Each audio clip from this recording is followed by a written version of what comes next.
Mr. Speaker, sir, I'm also informed by the Ministry of National Infrastructure and Community Development that a plan was devised to maintain the structures built at both phases 1 and 2.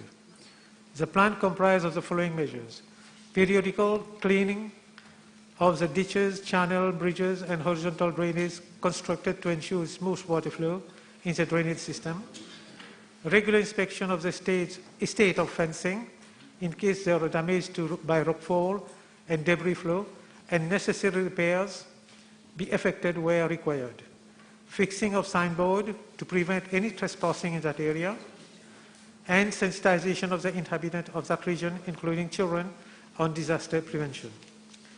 Mr. Speaker, sir, with regard to Part B of the question, I'm informed by the National Disaster Risk Reduction and Management Center that awareness campaigns have been conducted with inhabitants by the Geotechnical Unit of the Ministry of National Infrastructure and Community Development, in collaboration with JICA, National Disaster Risk Reduction Management Center, and the Municipal Council of Port Louis.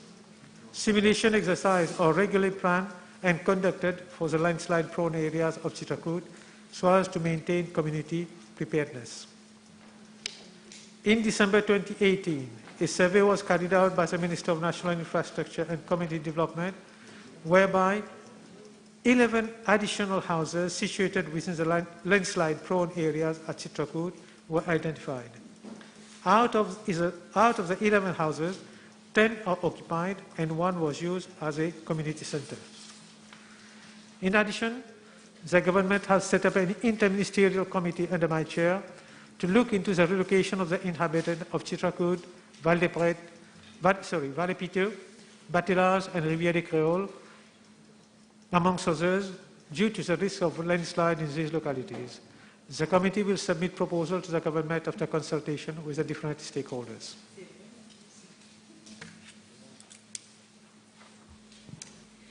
There are currently 14 houses that have been vacated in Chitrakoot and the resident relocated elsewhere.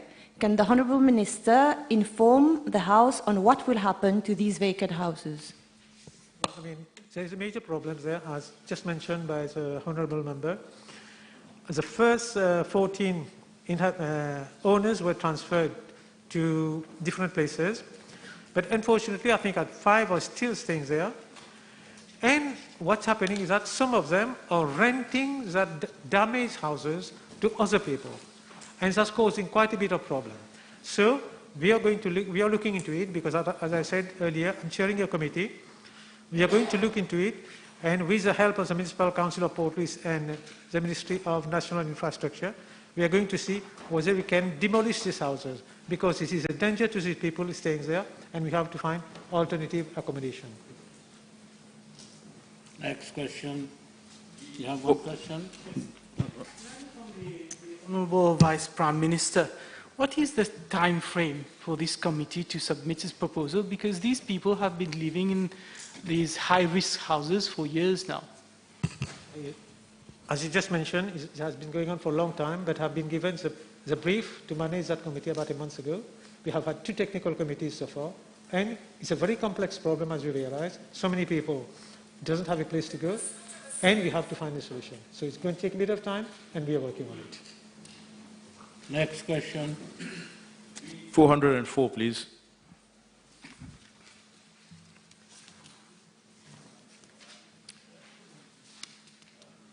Mr. Speaker, sir, I'm informed by the Municipal Council of Vakwa Phoenix that following request from inhabitants of Watsonia Lane and Avenue de Latanier at Mont-Saint-Lambert, La Caverne, Vakwa, for the construction of drains thereat, the Public Infrastructure Committee had approved the construction of an absorption drain over a length of 50 meters at both Watsonia Lane and Avenue de Latanier at an estimated cost of about 500,000 rupees. However, since the Lens Drainage Authority had recommended that the construction of absorption drain is not appropriate to resolve the problem of flooding, the Council did not proceed with implementation of same. Consequently, a survey was conducted to identify the existence of any outlet in the nearby region so that consideration could be given to construct a covered drain However, no such outlet was found.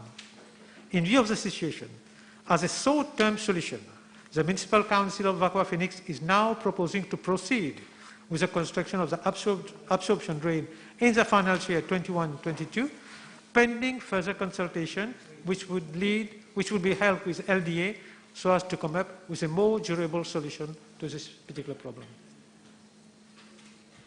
Is the Honourable Minister aware that it was since 24th of September 2018 that there was a petition sent to the Municipal Council of Vakwa Phoenix, and since then nothing has been done? As I've mentioned, before the Municipal Council was going to do a drain, okay, an absorption drain.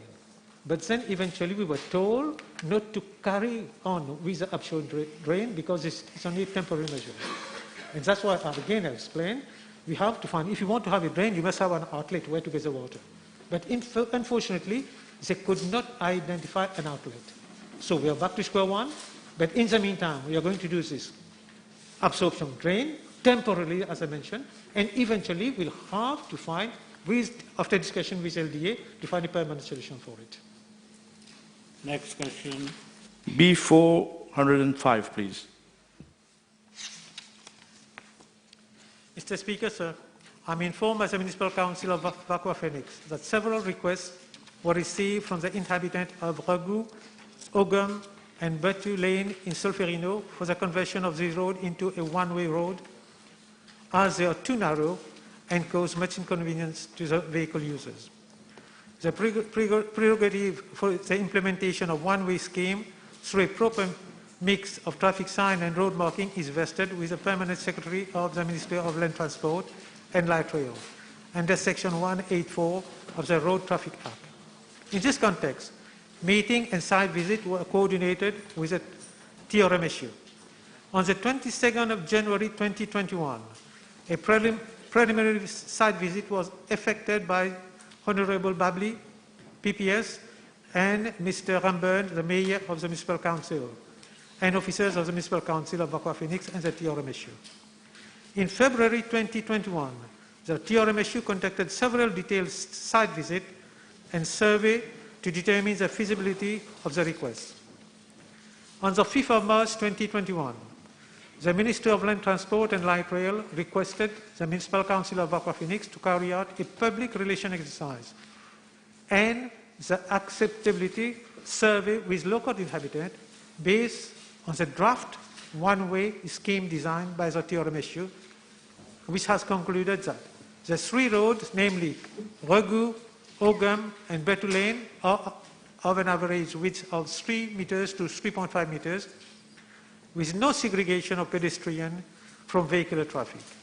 And the implementation of one-way scheme onto these 3 lanes were deemed feasible owing to the availability of interconnectedness with adjoining roads such as Kalimai Road, Vienna Lane, and the Condos Vakwa Road, B3 Road.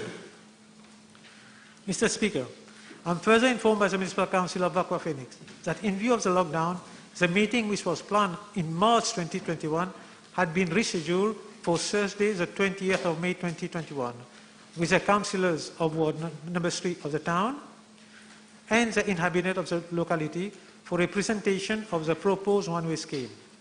In the event the inhabitants are agreeable with this design, the Ministry of Land Transport and Light Rail will be informed accordingly. Next question.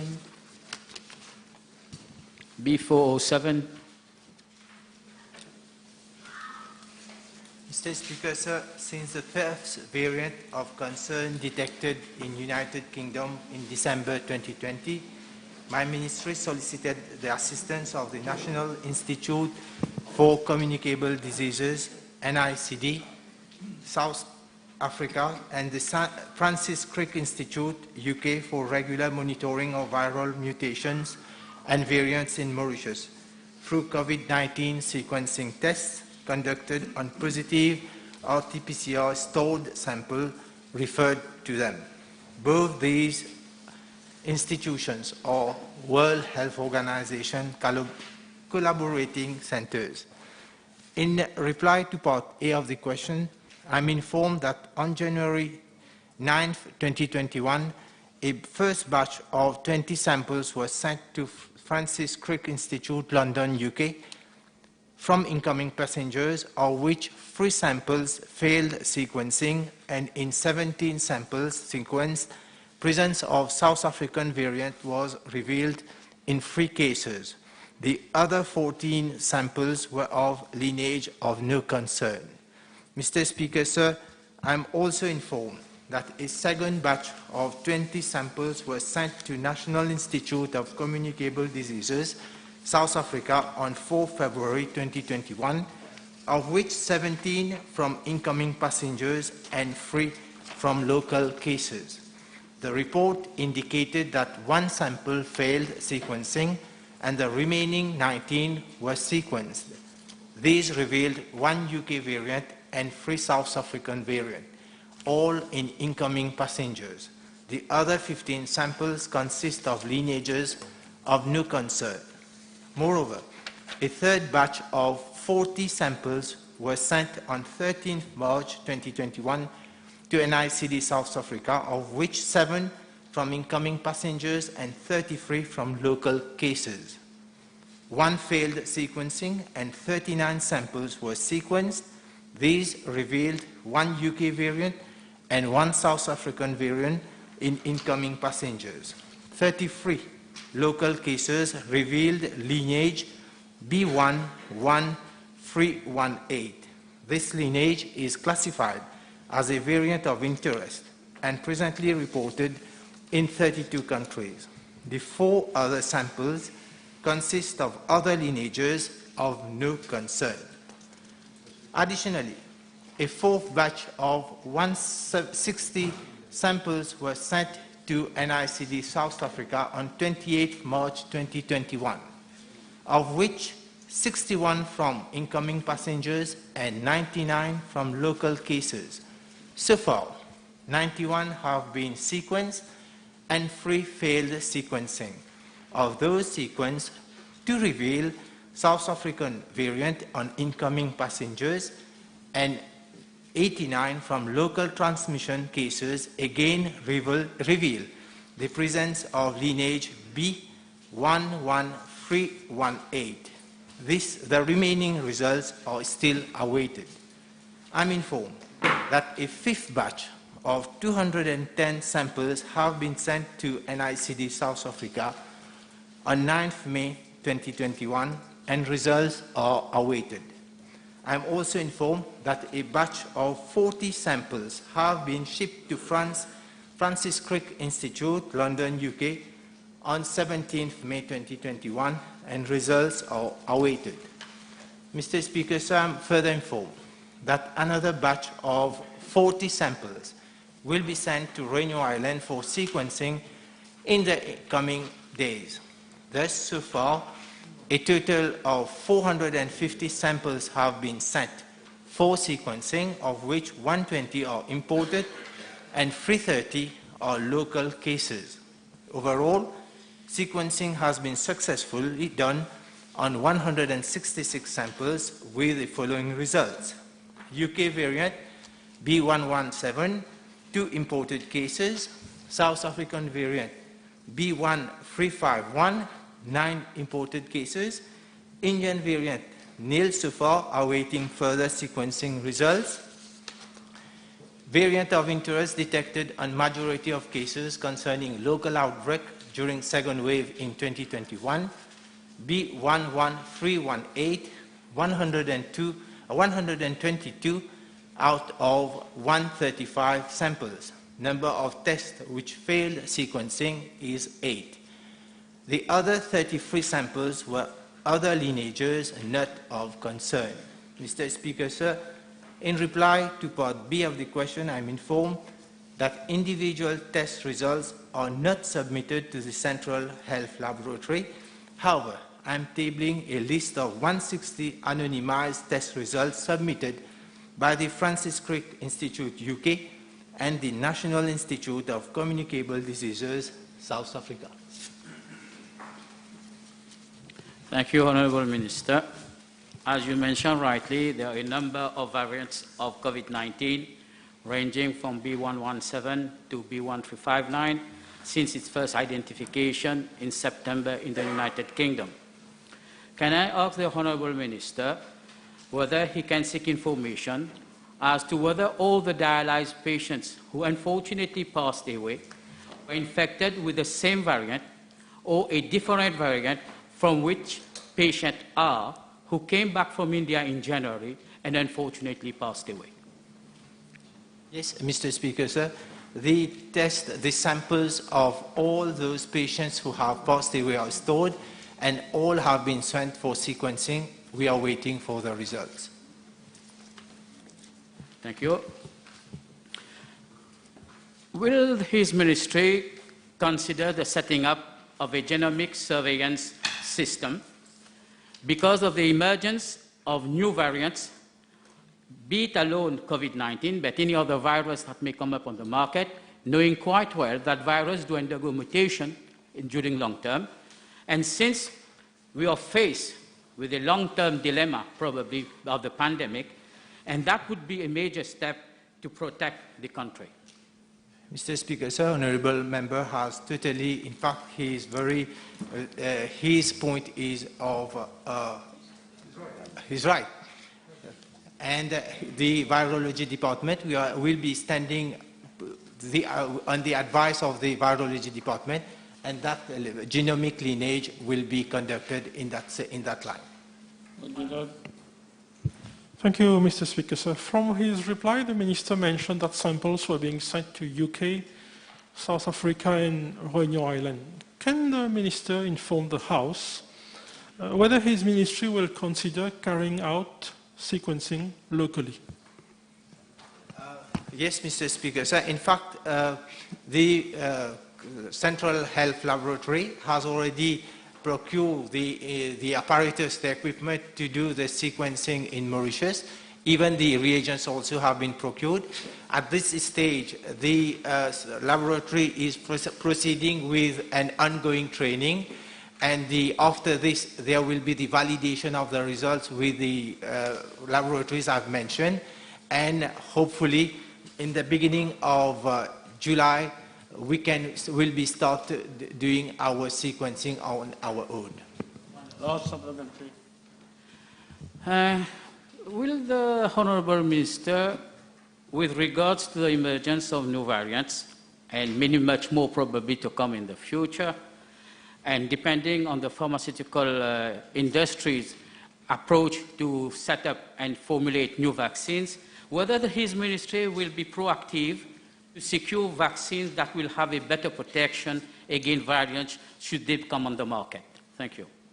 Mr. Speaker, sir, the ministry will stand guided by the different institutions producing the vaccines, and whatever will be the studies, the ministry will act accordingly. Members are informed that PQB 423 and B424 have been withdrawn. Next question. B408, please. Mr. Speaker, sir, I am informed by the National Land Transport Authority that there are 17,317 hybrid and 304 electric vehicles registered with the NLTA for the period 2016 to date. These include 3 electric vehicles acquired by the Government of Mauritius.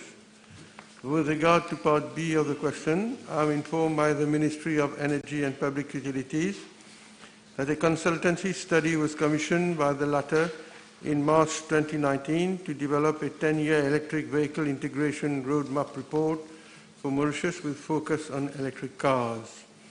In this context, the consultant, EV consultant of the Netherlands, identified 2 public fast charging stations, nearly total filling stations located at Bellevue and Tamarin. Furthermore, the Ministry of National Infrastructure and Community Development confirmed that charging facilities are currently available at these 2 filling stations. Additionally, it is understood that owners of electric vehicles are making their own arrangements, including chargers fitted at their place of residence or company premises. For instance, the Rosehill Transport Limited, which is actually operating 2 electric buses, has its own charging facilities in the compound of the company. Sir, as regards Part C of this question, I am further informed by the Ministry of Energy and Public Utilities that on the basis of assumptions made by the EV Consult of the Netherlands, with 400 electric vehicles in base year 2019, it is estimated that the number of electric vehicles would increase to 8,400 by 2025, and same is expected to reach 26,000 by 2030. With a view to promote the use of these vehicles, the consultant has recommended the installation of 2,000 both public and semi-public fast chargers in 2025. These chargers could accordingly be placed at strategic locations, including private property like parking slots located at workplaces or hotels, but available to the public. I am made to understand that consultations with relevant stakeholders are underway by the Ministry of Energy and Public Utilities.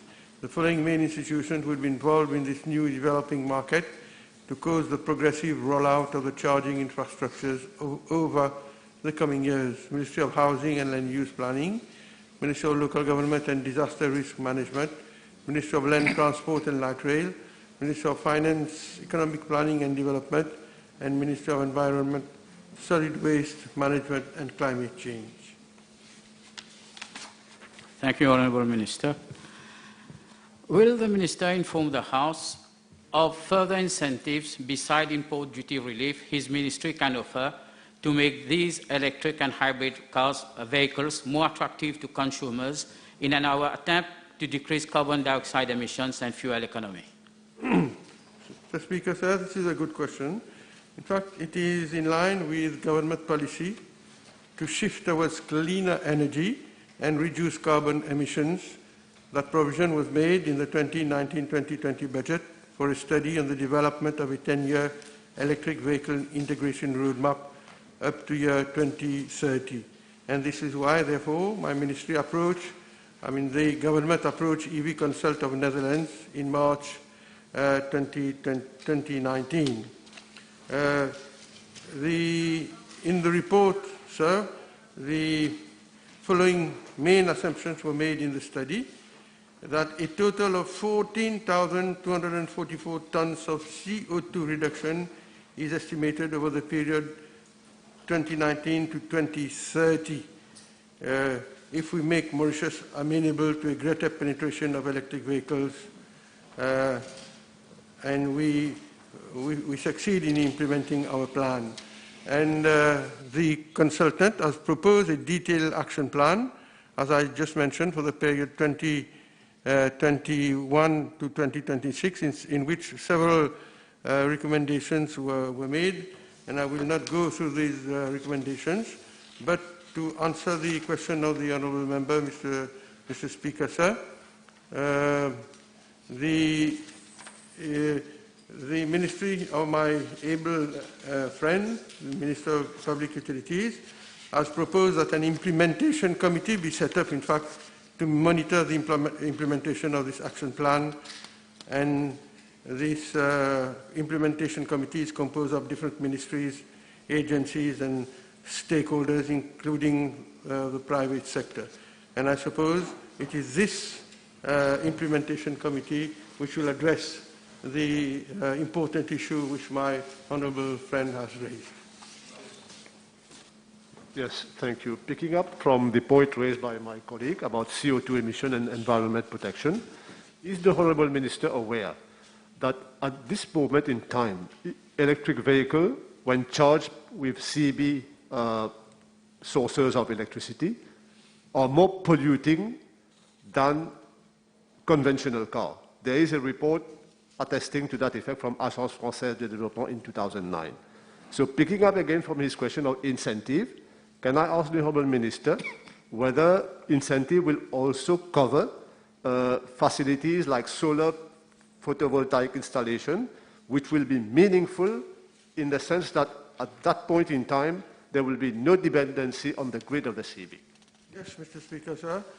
We are talking of a new and a very complex issue, and this is why I think the Honourable Minister of Public Utilities was very wise in setting up this implementation committee, and which shall look at all these different and complex issues, including the point raised by the Honourable Member, of which I'm quite aware. And so let us leave it to the implementation committee to address all these pertinent, complex and interesting issues. Yes, thank you, Mr. Speaker. Since we are talking of a very important issue, one of the major drawbacks of electric vehicles is the disposal of its batteries. When times come, it's not now, it's maybe in 5 years or 10 years, it contains hazardous items which have high impact on environment.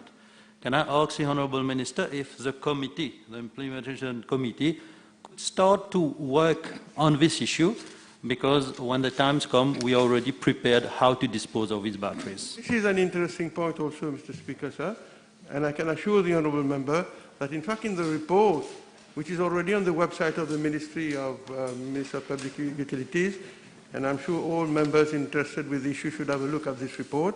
Now the consultant has, as I just said, proposed a detailed action plan for year 2021 to 26, made certain recommendations, and one of the recommendations was precisely a national battery plan.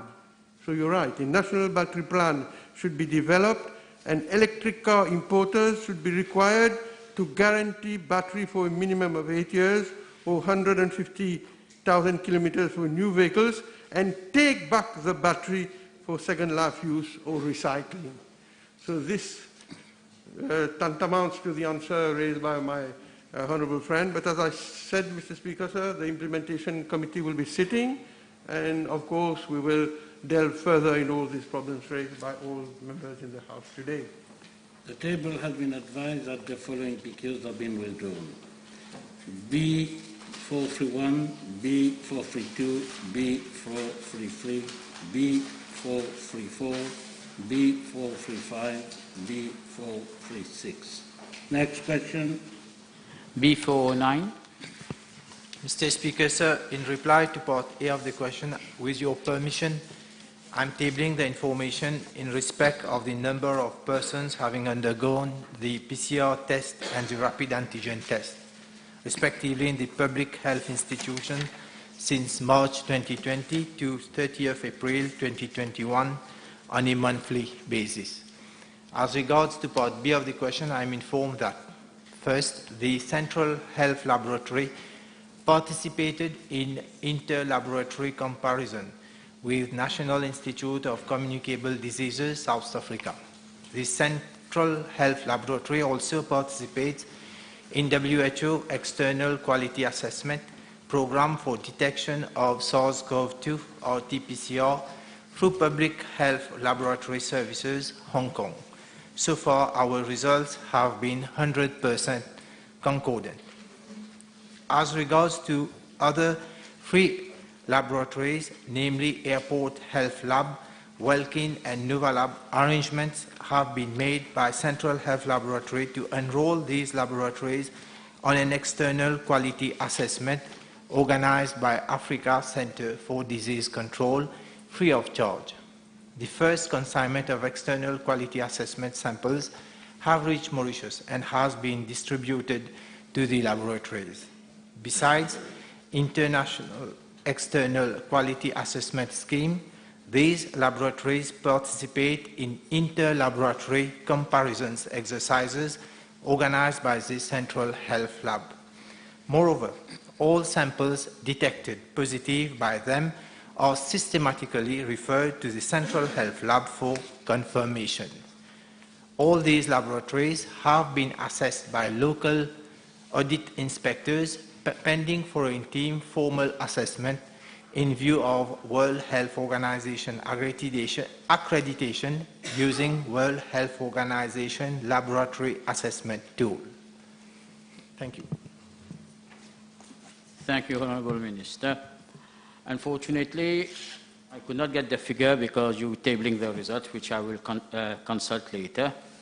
My understanding is that our percentage of mass testing for COVID-19 in the country range approximately between 24 to 28%, which is still not the level we would have expected to cover the whole the population. Is there any question you want to put? Yes, my question is that would the minister consider having a greater number of COVID-19 testing facility to encourage the population to get tested, and not only when there is a red zone, and when a red zone is being declared, and then there is panic testing in that particular area?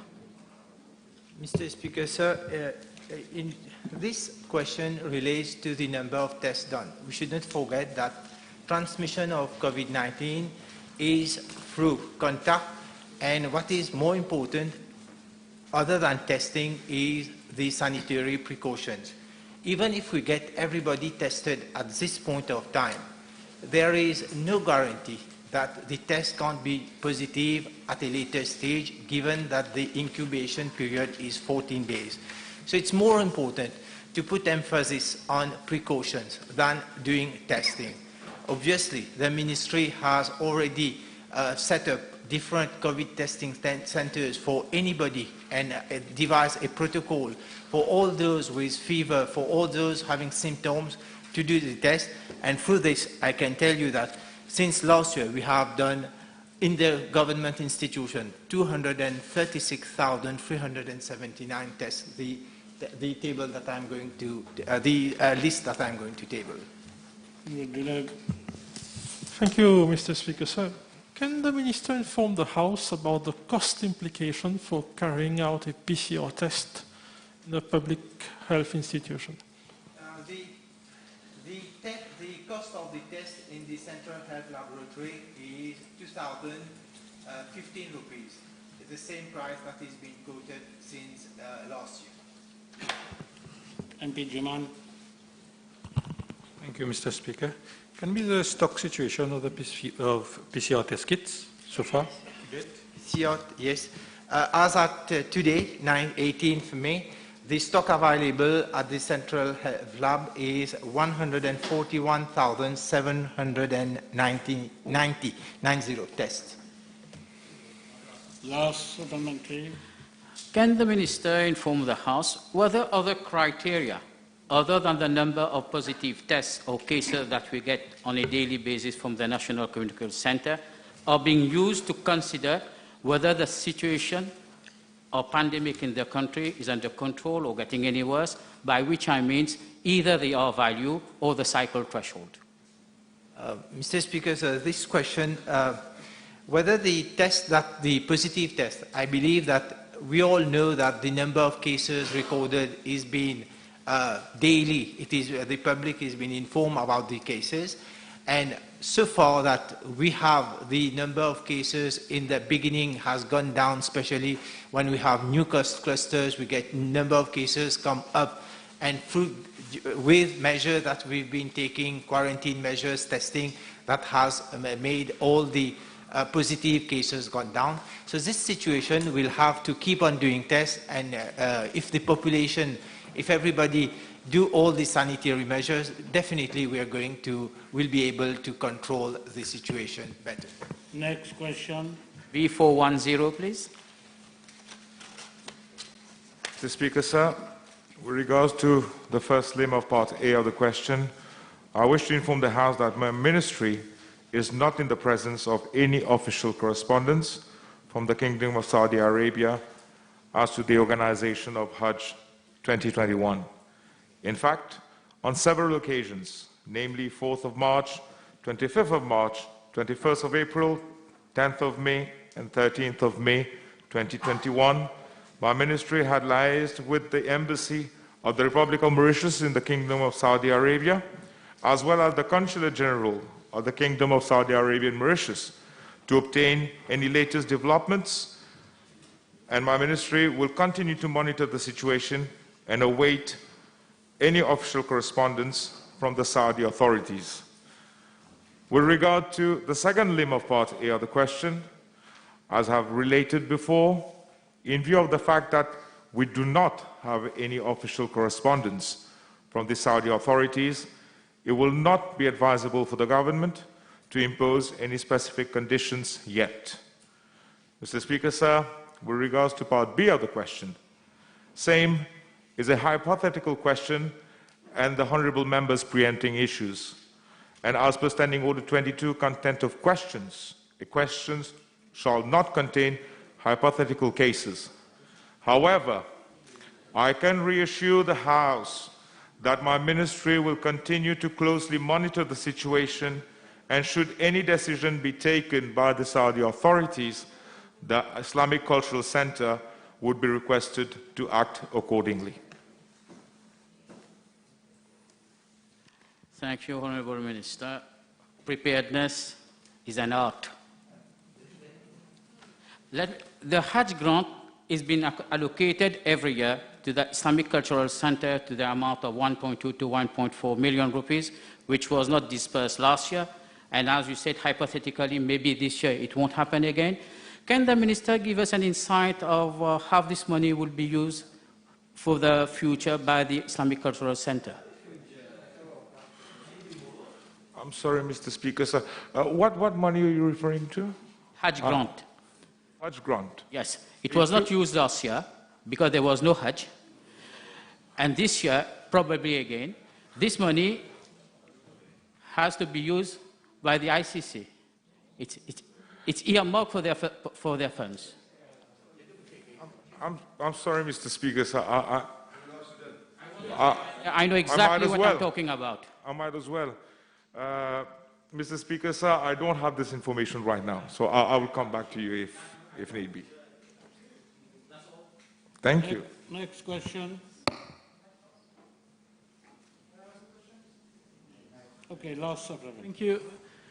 Being given there's only 2.5 months left before the beginning of Hajj, and the ICC is statutorily mandated by law to organize Hajj, don't the Honourable Minister think that it is for the ICC itself to take the initiative through the ministry concerned and contact the Saudi authorities to find out whether the Hajj would be organized? Because it will be organized. This is the agency who has a statutory duty to ensure that it is organized properly with Mauritius, instead of waiting for the Saudi Arabian authorities to get back to us. Mr. Speaker, sir, the ICC is in contact with the Saudi authorities as well as the ministry. So, as I said, we don't have any official correspondence at this stage, but there is a close monitoring being done to ensure that as soon as we have any communication from the Saudi authorities, things are done in the manner it has to. Next question. B411. B411. Mr. Speaker, sir,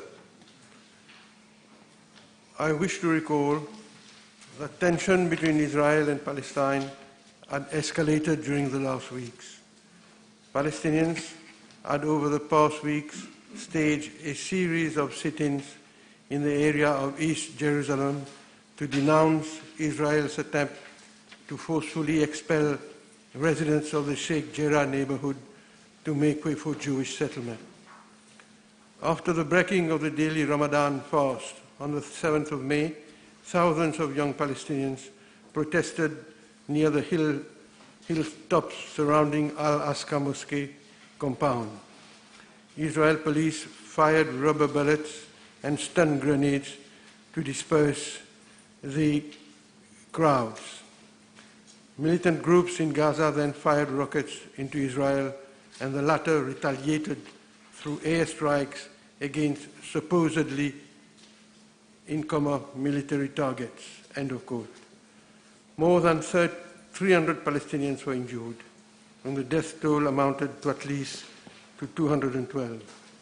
Mr. Speaker, sir, my ministry, as on the 12th of May 2021, issued a press release calling on all parties to exercise maximum restraint and to urgently put an end to the violence and civil casualties. We have also expressed our deepest sympathy with all the victims of the violence, as well as our concern on the bombardments. Moreover, we have reiterated that Mauritius supports the two-state solution with Israel and Palestine existing side by side, and we have called for renewed international efforts to find a just and lasting solution to the long-standing conflict in accordance with the relevant United Nations resolutions. The international community has expressed concern and is working towards ending the carnage. Sir, the Secretary General of the UN has described the hostilities as utterly appalling and called for a return to negotiations with the goal of a two-state solution with Jerusalem as capital of both states based on UN resolutions, international law, and prior agreements. China, as chair of the month of the UN Security Council, has called for a ceasefire as a priority and reiterated its support for a two-state solution. I wish also to inform the House that while the tone and contents of official reactions of some of the Middle East and other Arab countries may have been strong, none of those who have established diplomatic relations with Israel have called for or announced the severing of these relations. In fact, the diplomatic channels are being used for mediation.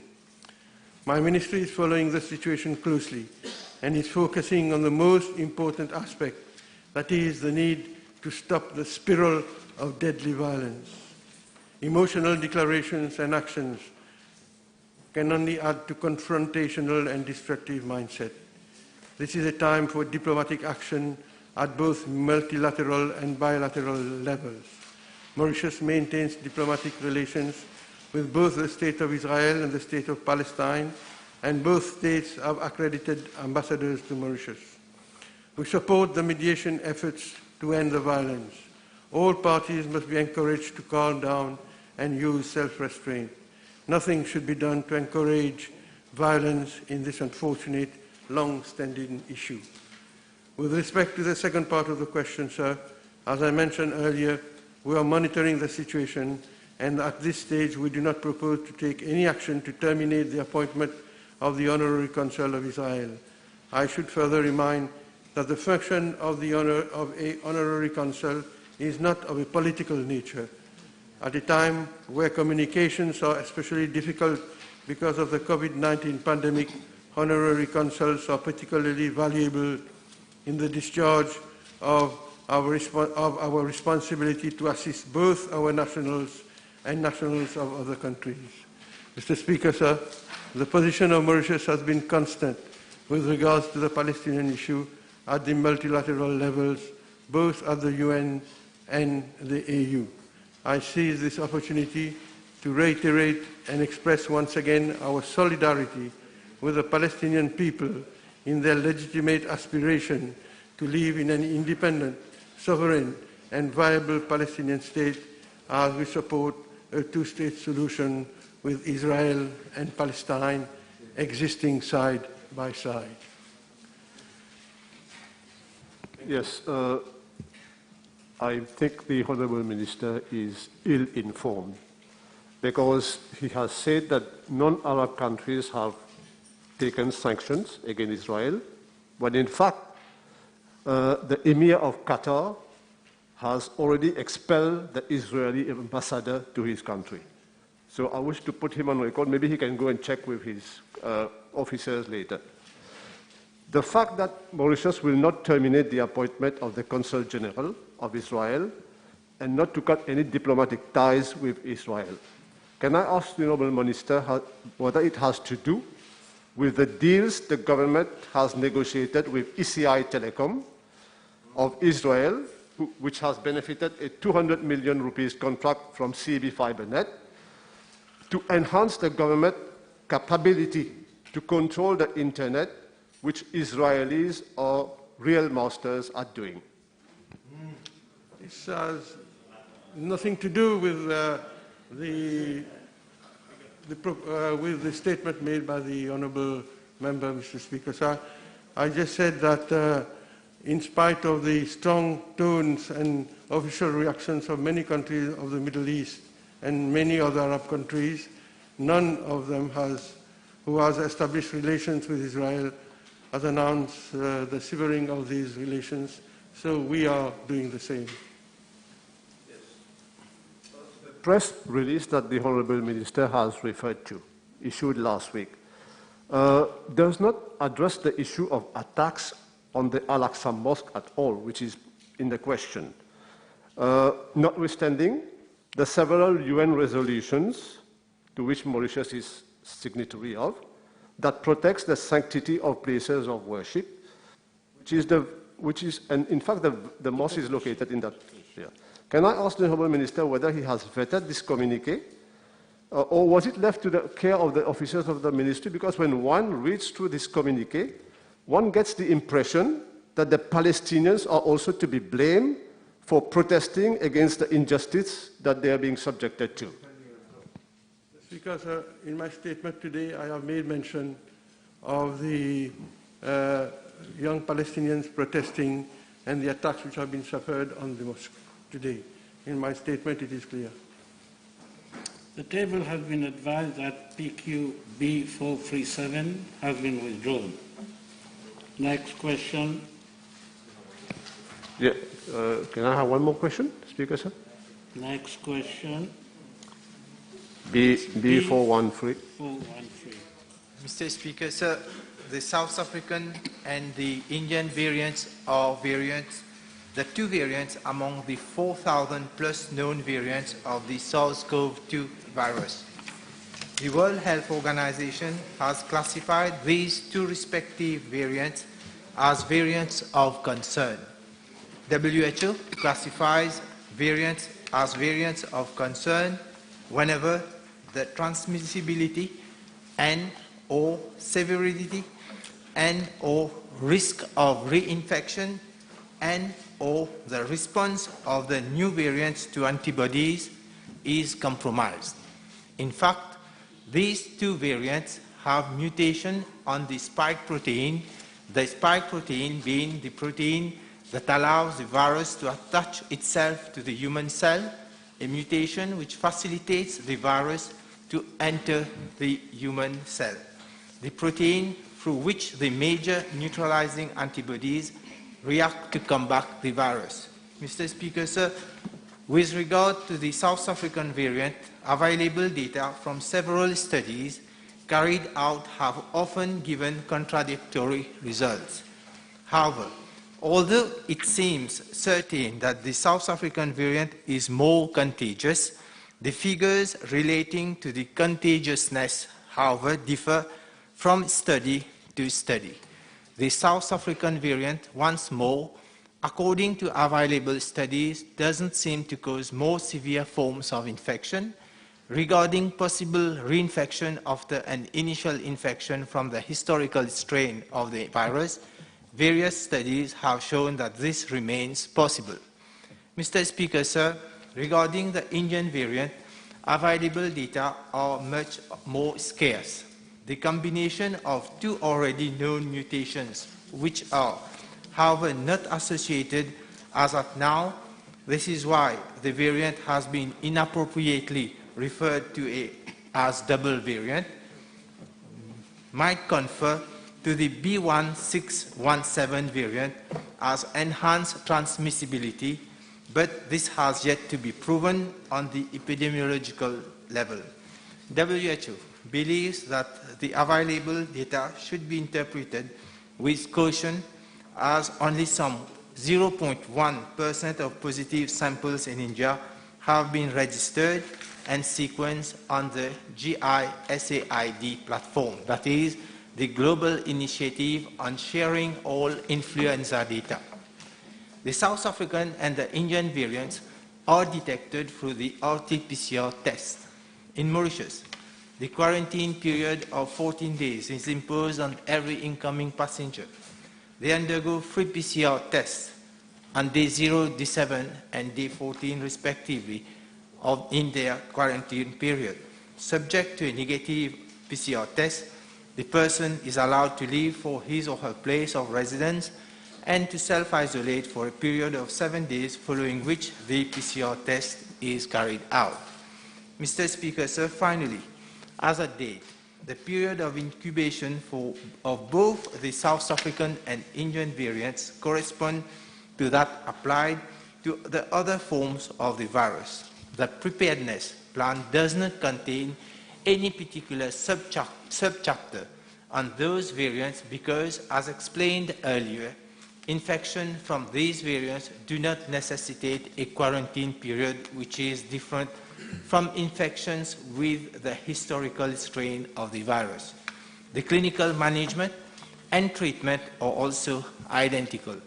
Mr. Speaker, sir, it can therefore be concluded that all the measures listed under the preparedness plan are adequate and meet the set objectives of containing the disease. Thank you. As a matter of fact, basing myself on reply given earlier in PQ B47, I could ascertain that South African variants have been detected, but insofar as Indian variants, the Minister has said nil, and that he was awaiting for further sequential results. Can I ask from him, when do we expect to receive the results from these sequential testing? Mr. Speaker, sir, as earlier I've stated that the tests have been sent in South Africa and UK, and we are obviously waiting for the results.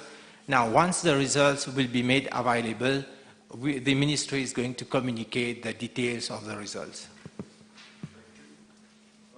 Insofar as the next generation sequencing equipment acquired to the tune of 6.5 million rupees and all their reagents, and the online training that is being provided to the staff of the ministry, and to which full commissioning will occur in July this year.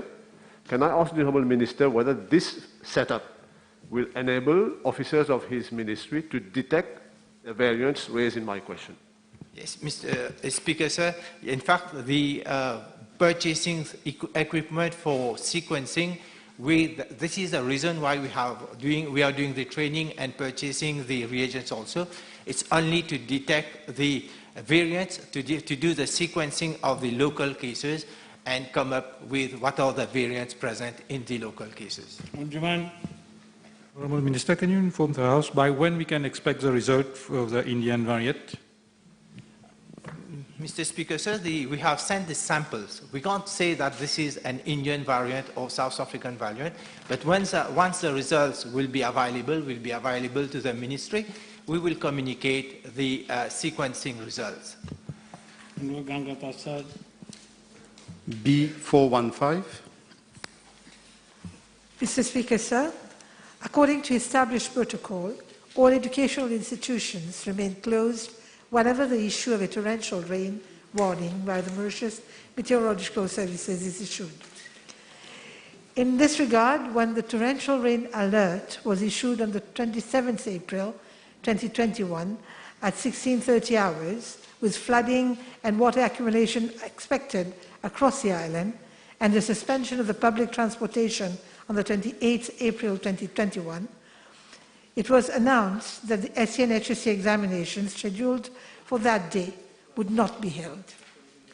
Cambridge Assessment International Examinations was immediately informed of the prevailing situation whereby candidates would not be able to sit for the papers scheduled on the 28th April 2021. The papers scheduled on that day were English language, German and Arabic for the school certificate examinations, and design and textiles, design and technology, Hindi literature, Urdu, Marathi, Tamil and Telugu, Chinese for the high school certificate.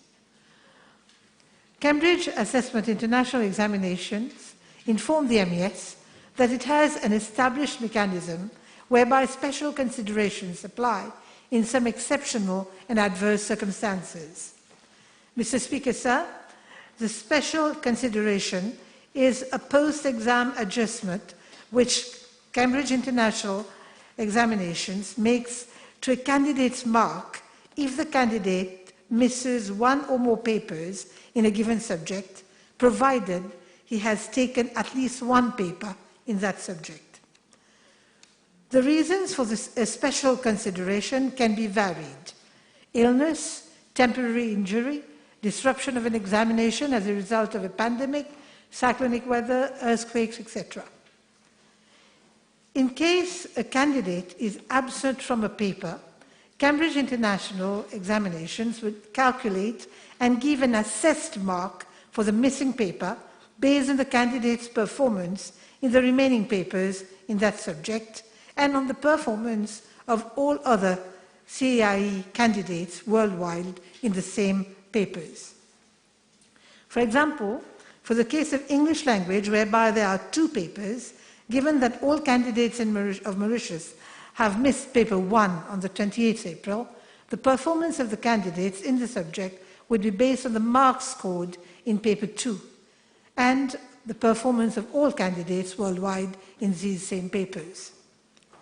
It is worth pointing out that the special considerations could not be applied for the Hindi literature paper, advanced subsidiary level, as it is the only paper for that subject. The paper was rescheduled for the 14th May 2021. For the design and technology paper IY, which is a carried forward option, Cambridge International has informed the MES that as per their regulations, a calculated assessment cannot be effected based on coursework submitted by candidates in another exam series, that is, in October-November 2019. The paper was rescheduled on the 12th May 2021, and all the candidates took the paper. Mr. Speaker, sir, Cambridge International has reassured the MES that candidates will be treated in all fairness as per their established procedures. Honourable Minister, in the past, whenever a student is not happy with his or her SC or HSC results, they normally go for remarking, etc. What will happen in this case now? Mr. Speaker, sir, whenever a student feels that he is not satisfied with his marks, he has always the possibility of asking for a remark. B416.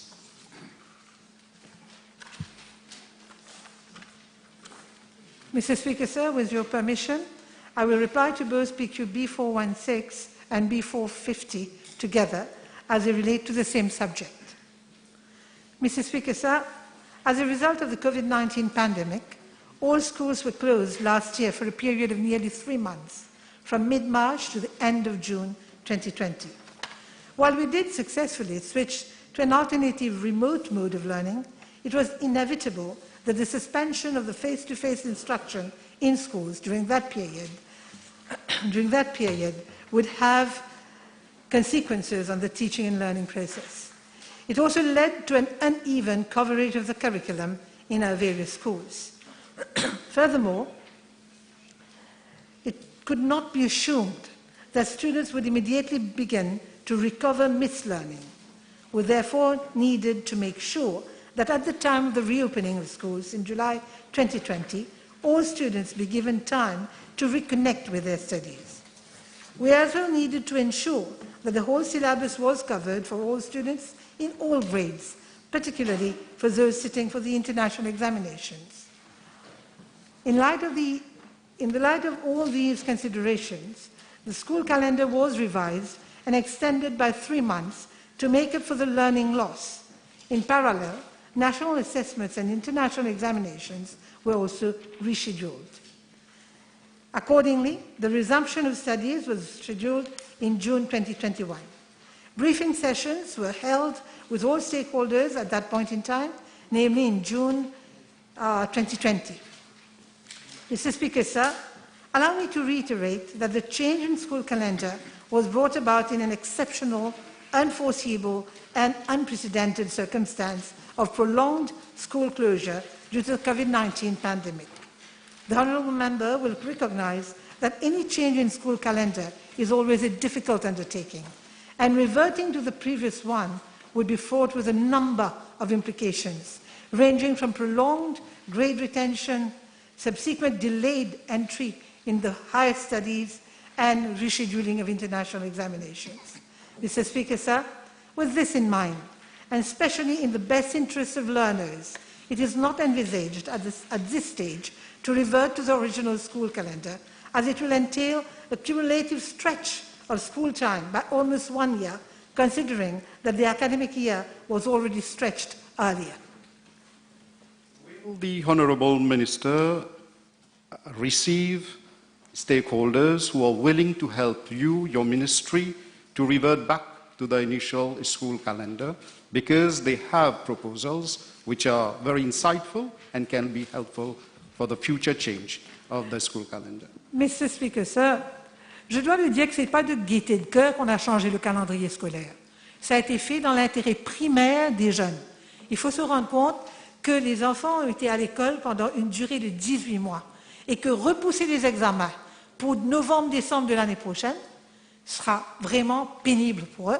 Et demander aux élèves qui sont à l'OS6 cette année-ci de prendre les examens à la fin de cette année, en novembre, serait aussi pénible. Alors pour nous, c'est clair que la décision qui a été prise a été dans l'intérêt primaire des enfants. Nous allons bien sûr nous assurer que les enfants ne soient pas pénalisés en aucune façon. Bien sûr que les stakeholders sont toujours libres à venir vers nous avec des propositions, mais les décisions que nous avons prises ont été dans l'intérêt des élèves. Parce que vous réalisez aujourd'hui, Monsieur le Président, que les élèves ont été dans la même grade, dans la même classe pendant 18 mois. Et si nous voulons les aider, c'est de s'assurer qu'ils puissent faire l'évaluation, prendre les examens le plus tôt possible. Repousser vers novembre de l'année prochaine voudrait dire ajouter 6 mois de plus sur leur année scolaire. De toutes les façons, demander à ces élèves de prendre les examens aussi à la fin de cette année-ci voudrait dire leur demander d'aller prendre les examens sans avoir complété le curriculum, le syllabus. Monsieur le Président, les stakeholders sont toujours welcome à venir vers nous avec des idées, mais nous avons pris les décisions en gardant au centre de notre action l'intérêt primaire des étudiants. Merci, Monsieur le Président. Proposed by stakeholders are not for this year. They are for short-term solutions. They may take a few years. That is what they have been suggesting. Mr. Speaker, so this is what I said earlier, that at this stage we do not plan any revert, but we're going to ensure that all students are properly treated and that no one is adversely affected by decisions taken by the ministry. So we're going to help, and in due time we're going to see whether it is possible or not to revert back. I move. Speaker, sir, I move that all the business on today's order paper be exempted from the provisions of paragraph 2 of Standing Order 10. Seconded. The question is that all the business on today's order paper be exempted from the provisions of paragraph 2 of Standing Order 10. Those in favor of the aye, those against the no. The ayes have it. Statement by Minister. Statement.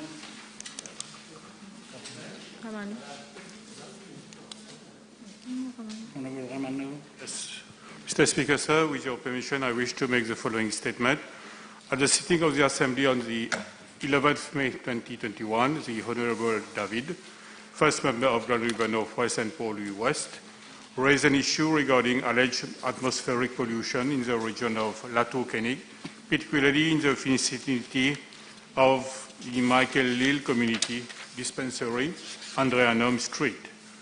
I am informed that regular ambient air monitoring exercise is being carried out by the National Environmental Laboratory of my ministry since 2009 in the region of Latour-Koenig.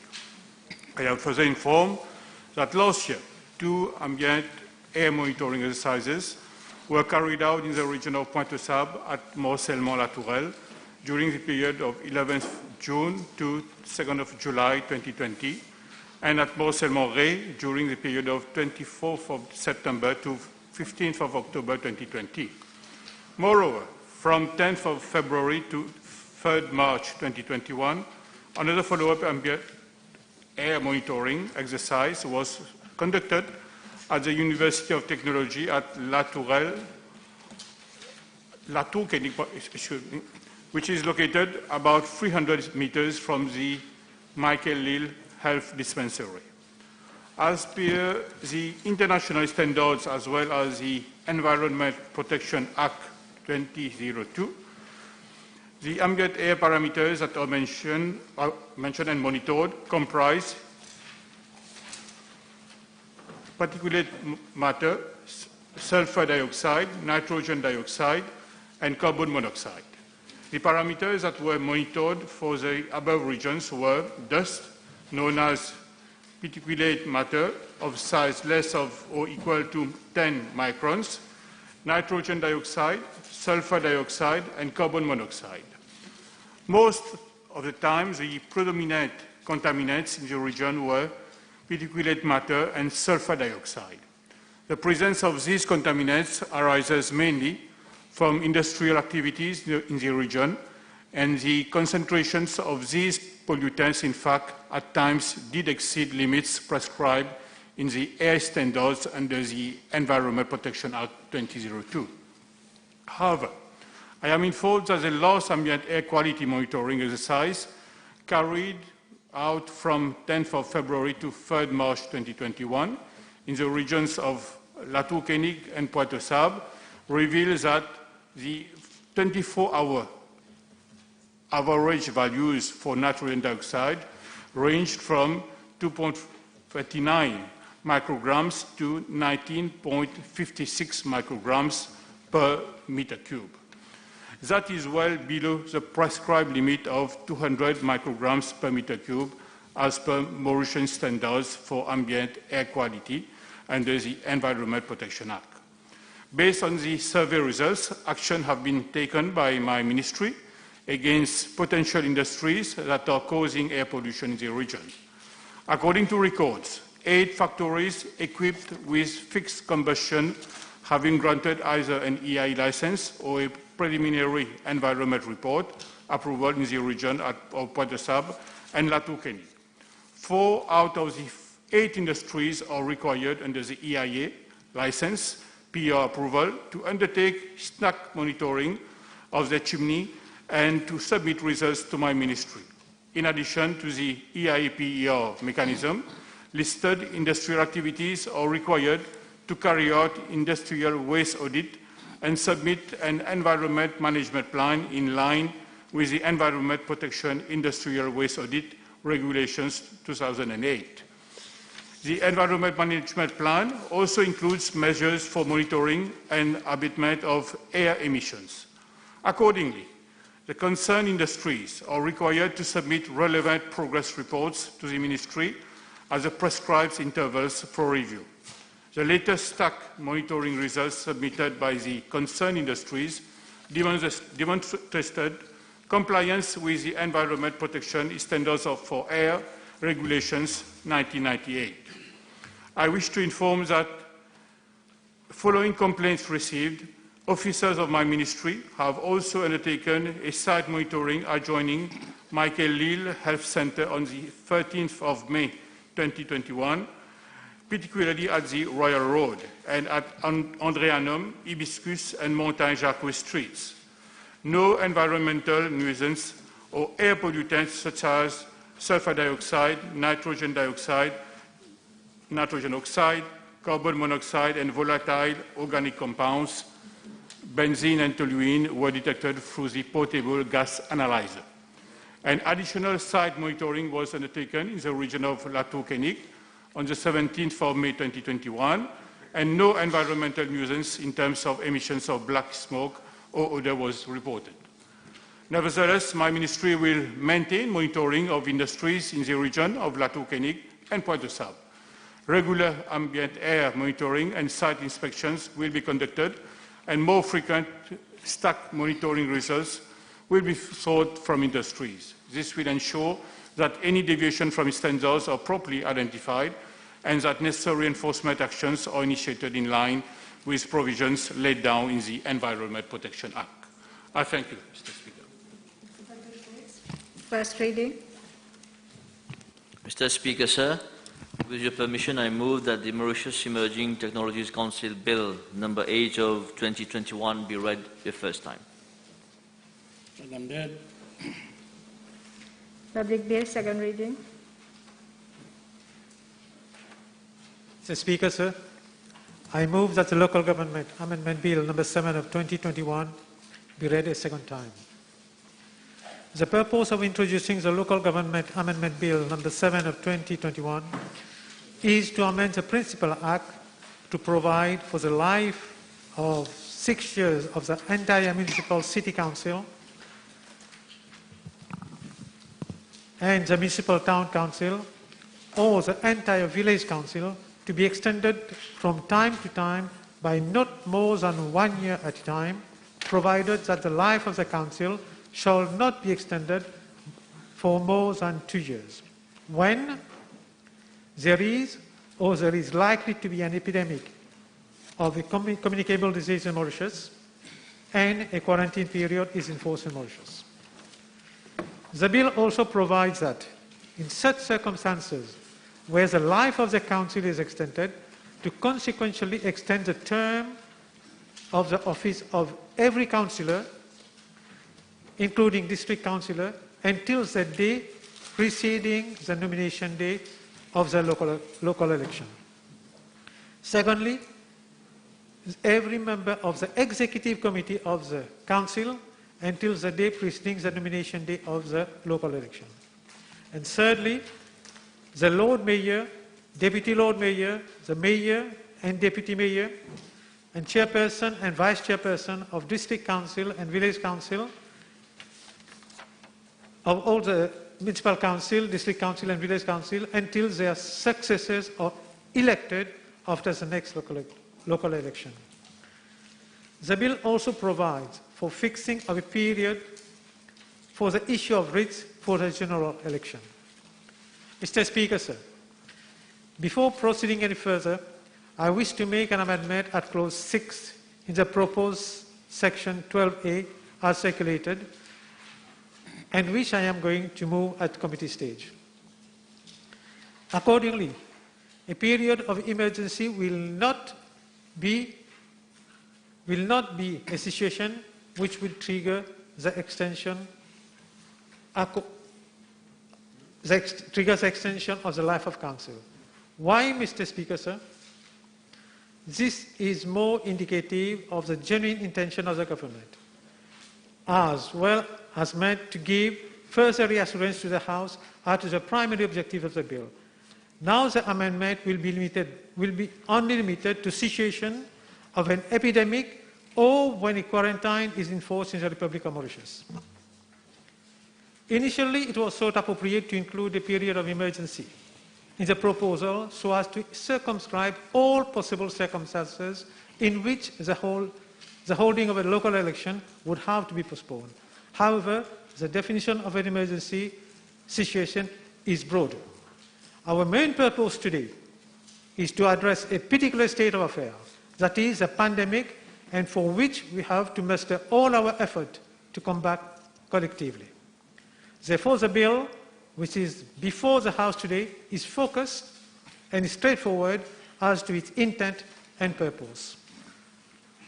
Mr. Speaker, sir, the existing section 12A of the Local Government Act, which concerns a transitional provision until next general election of village council to be held in 2020, was introduced in 2018 to provide for general election of the village council to be held in 2020, as well as consequential provision for the proper running of the village and the district council. As we are all aware, the general election of village council were effectively held within the framework of the Act in November 2020, and therefore it has already served its purpose. And the traditional provision at section 12A is now being repealed. Mr. Speaker, sir, for village council election, at the material time last year, the country was not in a situation of partial confinement, and nor was there any case of COVID-19 in the local community, and Mauritius wasn't considered to be COVID safe. The then prevailing sanitary condition was deemed to be suitable for the holding of the general election of the village council. Thus, government upheld the organization of polls despite criticism from various quarters. We are all aware that holding of regular, free and fair election is an essential feature of democratic practice, which is deeply entrenched in our constitution. We did firmly demonstrate our strong commitment as a reliable government to respect the democratic process. This government has and will always uphold the underlying principle of the rule of law, which is one of the fundamental tenets of the Constitution of Mauritius. It safeguards the civil and the political right of its citizens, include free and fair election. This has, over the years, contributed significantly to the political stability and economic growth of our country. We are not going to depart from this principle. On behalf of the government, I can assure our fellow citizens that we will never attempt to restrict their rights nor limit their freedom. We should, however, bear in mind that our objective is also to preserve the well-being and safety of our population, especially during this challenging and tough time, and we will not in any circumstances flout our responsibilities. Mr. Speaker, sir, Professor Stanley Smith, the father of our Constitution, dedicated much effort in the preparation of our Constitution to ensure the stability of our nation. Nevertheless, he also enshrined exceptions in certain circumstances which are inter alia, public health and public safety to protect the community at large. However, these powers are not being used abusively and in an anti-democratic way by this government. Mr. Speaker, sir, it is within this perspective that the government is coming forward with this bill, and we are not the only country which has taken such a decision. According to the International Institute for Democracy and Electoral Assistance, from 21st of February 2020 until the 9th of May 2021, around 78 countries and territories across the world have postponed national and subnational election due to COVID-19. So what we are doing now in Mauritius is not an exception. The general election for the Municipal City Council and Municipal Town Council were last held in May 2015. And in accordance with Section 11 of the Local Government Act, they are due this year. However, the COVID-19 situation is not the same as October and November last year. We are now facing a situation of partial confinement whereby there is a restriction on public gathering not more than 10% at a time. As a responsible government, we are doing our utmost to avoid a resurgence of COVID-19 in the community. We have seen how many countries are facing dramatic situations in dealing with the second and the third wave of this pandemic. Some of them are even facing catastrophic crises, with their health service being stretched beyond capacity and their socio-economic structures devastated. Therefore, Mr. Speaker, sir, bearing in mind the prevailing situation in various countries of the world, this government is not prepared to put this country and our population at risk with a super spreader event when our economy has already been severely shaken by the consequence of this pandemic. Mr. Speaker, sir, we have no other alternative than to take bold measures in the best interest of the nation at large. The bill makes new provision for the extension of the life of the Council solely in situation of an epidemic of a communicable disease or a quarantine period is enforced in the country. In this respect, communicable disease has the same meaning as in the Quarantine Act 2020, and quarantine period has the same meaning as in the Quarantine Act 2020. The aim of this government is not to delay the holding of the polls indefinitely. Not at all, Mr. Speaker. The proposals are for bringing specific extension to the life of the Council for a short period of time, not more than 1 year at a time, and for a maximum of 2 years. This maximum period of 2 years is considered reasonable at this juncture. Even experts in the field do not have any visibility as to when we'll manage to control this unprecedented pandemic and when we'll return to normalcy. Mr. Speaker, sir, although the bill makes provision for a maximum period of extension of 2 years, this government, to repeat myself, always adhere to the fundamental principle of good governance and respect of our values and tradition, and undertake to hold this election within a short period as soon as the conditions allow. In the bill, a new provision is now being made at Section 10A to re-establish the life of the council to 6 years unless sooner dissolved. And in case of an extension, for the council to continue for a period of the extension and then dissolved unless sooner dissolved.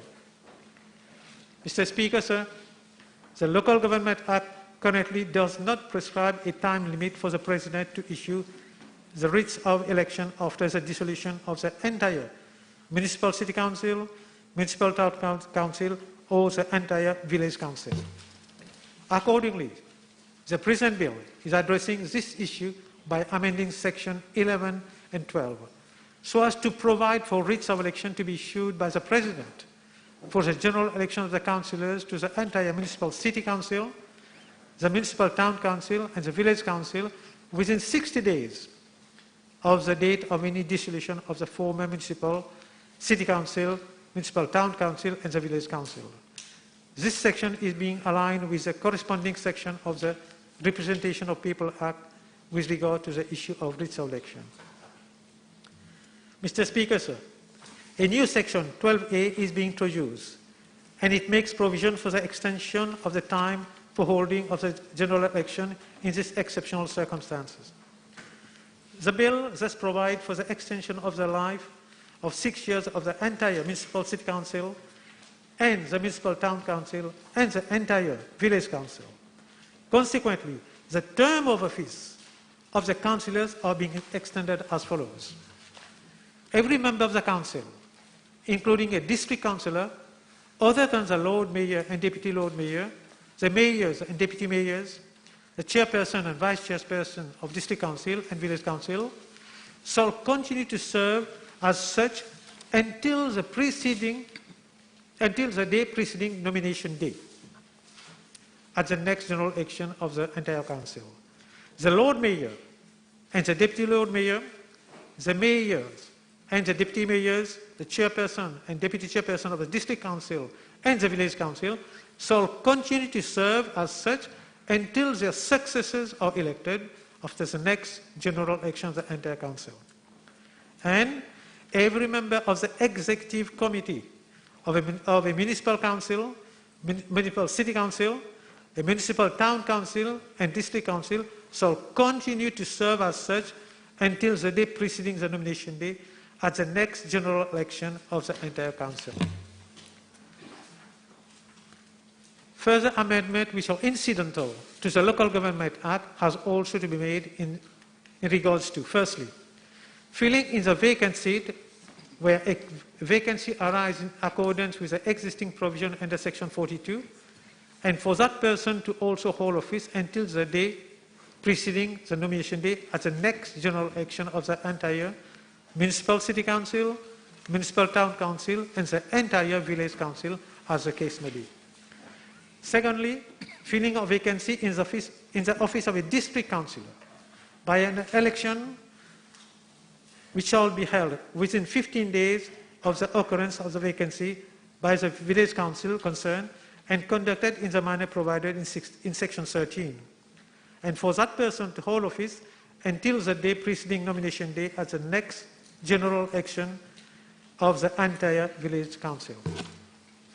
Thirdly, filling a vacancy in the office of the Lord Mayor and Deputy Lord Mayor, the mayors and deputy mayors, the chairperson and vice chairperson of district councils and village councils by an election to be held within 15 days of the occurrence of the vacancy and conducted in the manner provided in section 34, and for the person to hold office until his successor is elected after the next general election of the entire municipal council, municipal city council and municipal town council and the entire village council, as the case may be. Mr. Speaker, sir, an amendment is further being made to section 48 of the Principal Act by adding the following new subsection for the executive committee of a municipal council, municipal city council, municipal town council, and district council to serve as such until the day preceding the nomination day at the next general election of the entire council and the municipal council, and the entire village council, as the case may be. The section to change section 115(4) of the Principal Act also a consequential one, inserting after the word section, the word 12A, bracket 2 and bracket A, so as to allow business continuity at the level of the Council, particularly with respect to the consideration of application for building and land use permit. Mr. Speaker, sir, the final amendment concerns Section 117, subsection 11 of the Principal Act, so as to include the new provision with a view to eliminating the risk of silent agreement for cases of application of building and land use permit.